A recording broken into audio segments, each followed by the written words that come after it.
ପାଞ୍ଚଟି ଲେମ୍ବୁକୁ 4 ଟଙ୍କାରେ କିଣି 4ଟି ଲେମ୍ବୁକୁ 5 ଟଙ୍କାରେ ବିକିଲେ ଶତକଡ଼ା ଲାଭ ବା କ୍ଷତି ନିର୍ଣ୍ଣୟ କର। ଏଭଳି ପ୍ରଶ୍ନ ଯଦି ଆସୁଥାଏ ତାହେଲେ ପ୍ରଥମେ ଆମେ ନିର୍ଣ୍ଣୟ କରିବା ଗୋଟିଏ ଲେମ୍ବୁର କିଣା ମୂଲ୍ୟ କେତେ ଏବଂ ଗୋଟିଏ ଲେମ୍ବୁର ବିକ୍ରି ମୂଲ୍ୟ କେତେ। ସେଇଠୁ ଲାଭ ଜଣାପଡ଼ିଯିବ ବା କ୍ଷତି ଜଣାପଡ଼ିଯିବ ଏବଂ ତାପରେ ଆମେ ଶତକଡ଼ା ଲାଭ ବା କ୍ଷତି ନିର୍ଣ୍ଣୟ କରିପାରିବା। ସେଥିପାଇଁ ଆମକୁ ଏହି ଉପାୟ ଅବଲମ୍ବନ କରିବାକୁ ପଡ଼ିବ। 5ଟି ଲେମ୍ବୁର କିଣା ମୂଲ୍ୟ 4 ଟଙ୍କା, ତାହେଲେ 1ଟି ଲେମ୍ବୁର କିଣା ମୂଲ୍ୟ 4/5 ଟଙ୍କା। ସେହିପରି 4ଟି ଲେମ୍ବୁର ବିକ୍ରି ମୂଲ୍ୟ 5 ଟଙ୍କା ହେଲେ 1ଟି ଲେମ୍ବୁର ବିକ୍ରି ମୂଲ୍ୟ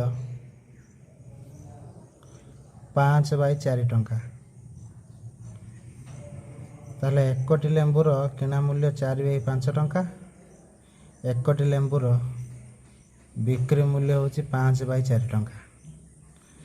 এটা ହେଉଛି ପ୍ରକୃତ ଭଗ୍ନାଂଶ, ଏଇଟା ହେଉଛି ଅପକୃତ ଭଗ୍ନାଂଶ। ତାମାନେ ଏଇଟା ବଡ଼, ତା ଅର୍ଥ ଆମର ବିକ୍ରି ମୂଲ୍ୟ ଅଧିକ ଆସିଛି। ସେଥିପାଇଁ ଲାଭ ସମାନ ବିକ୍ରି ମୂଲ୍ୟ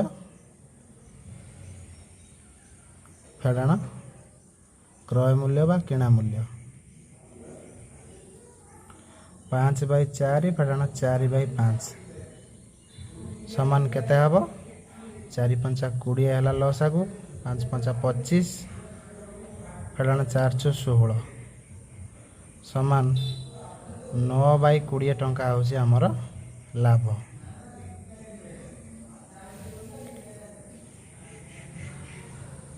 ତାପରେ ଦେଖିବା ଶତକଡ଼ା ଲାଭ। ଶତକଡ଼ା ଲାଭର ସୂତ୍ର ହେଉଛି ଲାଭ ବାଇ କିଣା ମୂଲ୍ୟ ବା କ୍ରୟ ମୂଲ୍ୟ ଇଣ୍ଟୁ 100।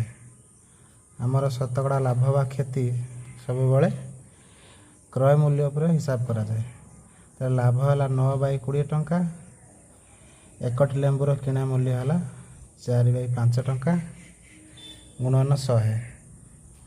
ଆକୁ ଯଦି ସମାଧାନ କରିବା 9/20 ଗୁଣନ ଏଟା ହେଇଯିବ ବ୍ୟୁତ୍କ୍ରମ 5/4 ଗୁଣନ 100, 20×5 100।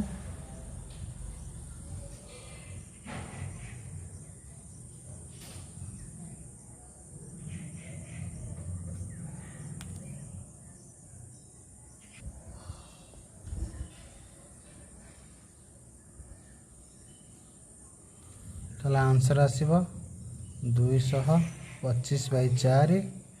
ତାକୁ ଯଦି ଆମେ ମିଶ୍ର ଭଗ୍ନାଂଶରେ ପରିଣତ କରିବା ତାହେଲେ ହେବ 56.1/4 ଶତକଡ଼ା ହେବ।